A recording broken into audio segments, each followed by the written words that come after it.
Now, if you've been following the series, you'd have seen that we've already done wheels, tyres, suspension, and we've built the base on our car ready for the power upgrades that are going on now. Now, I've just turned up down here and the car is in a number of pieces, but I can see the work that's already been going on with the hoses and the header tank and all this kind of stuff. But what we've also got is Steve from Revo, who is going to talk to us all about the performance pack that we're going to be fitting on this car today. Hi Steve, how you doing? Hey, good, thank you, Owen. Steve, tell us about all this stuff that we're going to be putting on, because behind us we've got the hoses and the hard pipe and the torque mount, but up in the office there we've got our nicely new sprayed intercooler as well that goes on. So how does all this stuff work together? Yeah, like you say, it's all about being a package and working together. So we've got the front mount intercooler to keep things cool, keep the temperatures down on the car. Throttle and charge pipes, again, to help the flow with the airflow, keeping things cool. Revo intake, getting air into the engine. So it's all a package working together to keep the engine efficient. Means we can then up the power from the vehicle and obviously make the most of it. So Mike, give us a rundown of what you're planning on doing on this car. So I've noticed that is that the radiator, That's not the the radiator, intercooler? yeah. Okay, and that is the mount that it all sits in, Yeah, is that so correct? this is the bracket that holds all the radiator and the aircon radiator and stuff in. This is obviously Pro Alloy radiator.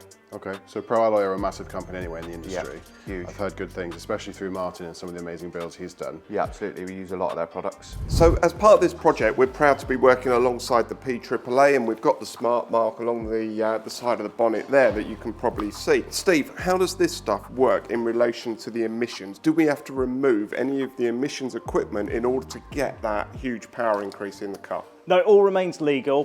We removed the original downpipe with the restrictive catalytic converter into it. We replaced that with a sports cat, so therefore increasing the flow, being able to run more power on the engine, but at the same time keeping all emissions regulations all remain in place. So MOT wise, no issues at all there.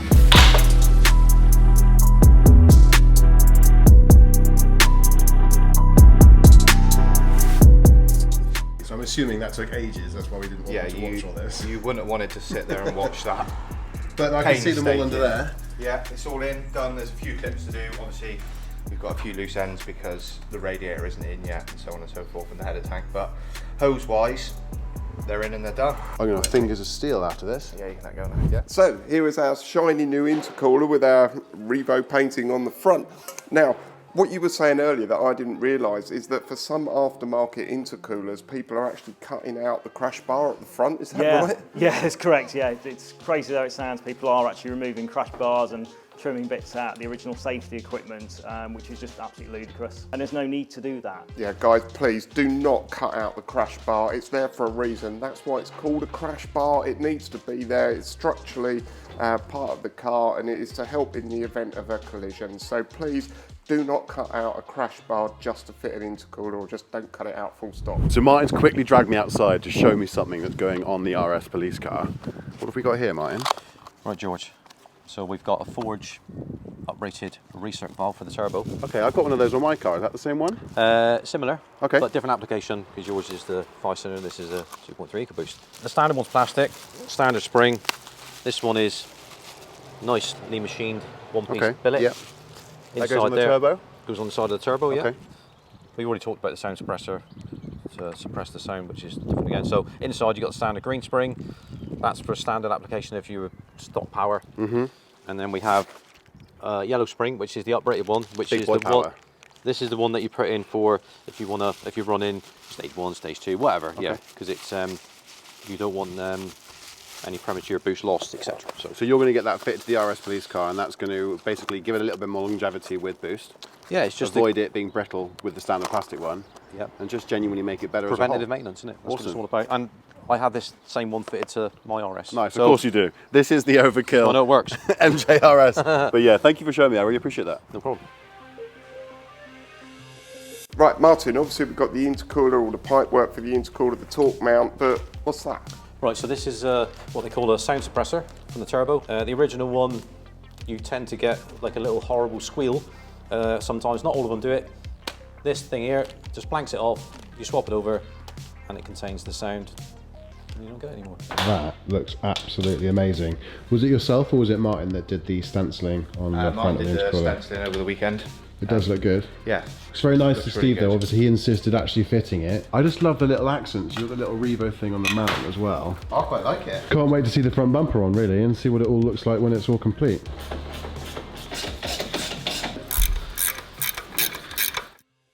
Now, whilst we've been here today and I've been talking to Steve, we've uncovered something that we didn't know about this car that's actually quite interesting. Steve, do you want to tell us? Yeah, this was actually one of our Revo dealers' vehicles historically, and we actually use this as part of our development for the performance pack. So the performance pack that we're fitting on it today is the same performance pack that this car was used to develop. Yes, and the overrun and the software, it was part of the development with our own car at head office, also one of our dealers' cars that we ran the performance pack and the overrun on. So yeah, very interestingly. So if it doesn't make the numbers, then there's I'd be something quite seriously wrong. Part of fitting this Revo Performance Pack to the Mk3 Focus RS is, of course, the main bit being the intercooler, which Mike and Steve have actually done off of camera that you guys have just seen.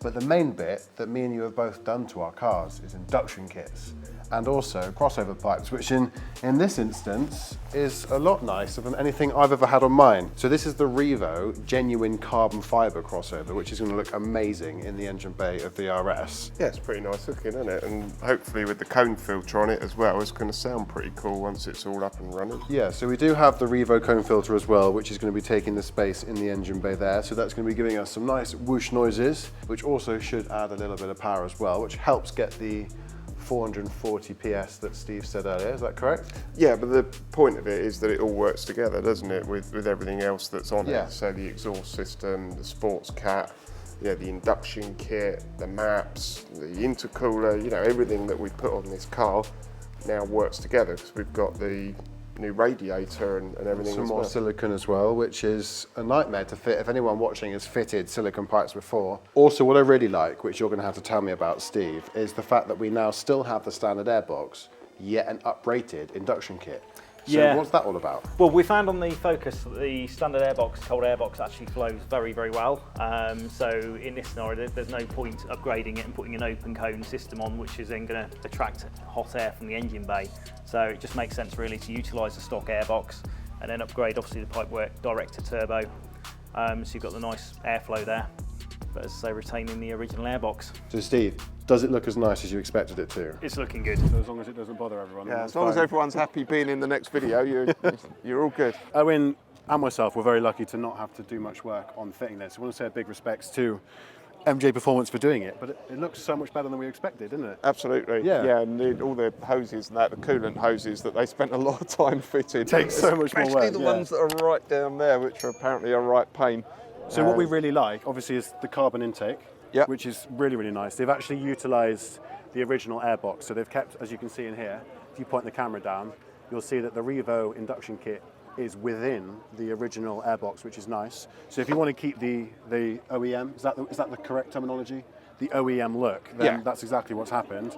Yeah. The yellow pipes as well was a lot more work. Also the Pro Alloy coolant tank, is Yeah. that how you pronounce it?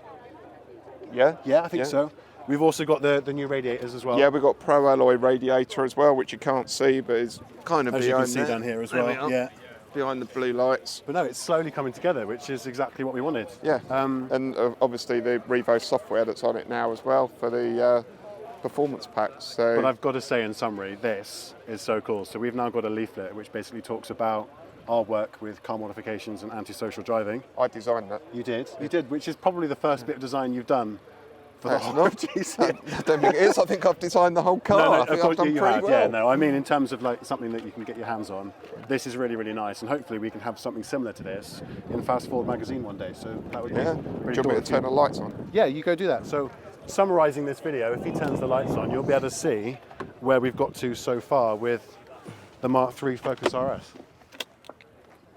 Looks pretty cool. But no, as you can see, I mean, it's getting there slowly. It don't work. From the big brakes Hang on. to the wrap to the stage 2, it's slowly coming together.